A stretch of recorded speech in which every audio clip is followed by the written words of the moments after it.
Hego Euskal Herrian eta estatuko hainbat tokitan egindako makrooperazioan 39 emakume askatu dituzte eta 20 pertsona atxilotu, horietatik dozena bat gurean. Emakumeak gobernuz kanpoko erakunden laguntza jasotzen ari dira. Atxilotuei leporatu dizkieten delituen artean erakunde kriminal bateko kide izatea eta gizakien trafikoa.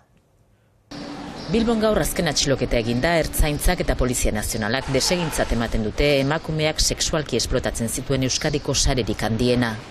Atxiloketak izan dira 20, 12 Euskadin, eta biktima izan dira 39. Prostituitzera behartzen zituzten emakume gehienak brasildarrak dira, engainatuta ekartzen zituzten.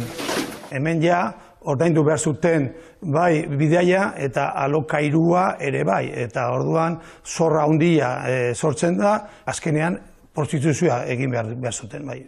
Esplotazio sareak sare sozialetan eskaintzen zituen emakumeen zerbitzuak luxuzko prostituzio gisa. Gasteizko apartamentu turistiko hauetan zuten gune nagusia, baina pisu gehiago zituzten Bilbo, Irun, Iruña, Logroño, Zaragoza eta Figueresen.